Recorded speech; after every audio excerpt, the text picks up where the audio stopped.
ஆகவே தான் யோவான் 3:16 சொல்கிறது, தேவன் தம்முடைய ஒரே பேரான குமாரனை விசுவாசிக்கிறவன் எவனோ அவன் கெட்டுப்போகாமல் நித்திய ஜீவனை அடையும்படிக்கு இயேசுவை தந்தருளி இவ்வளவாய் உலகத்தில் என்ன செய்தார்?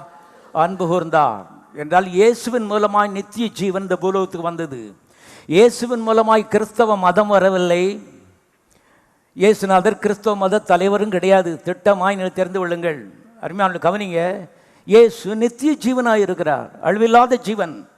அவரை உள்ளத்துக்குள்ள ஏற்றுக்கொண்டு வாழ்க்கை துணைவராய் வைத்துக் கொள்ளும் பொழுது கண்ணை மூடினா அருமையானே நித்தியமான அந்த பரலோக ராஜ்யத்துக்குள்ளே நமக்கு பிரவேசம் இலவசமாய் கிடைக்கிறது என்று வேதம் திட்டமாய் சொல்கிறது.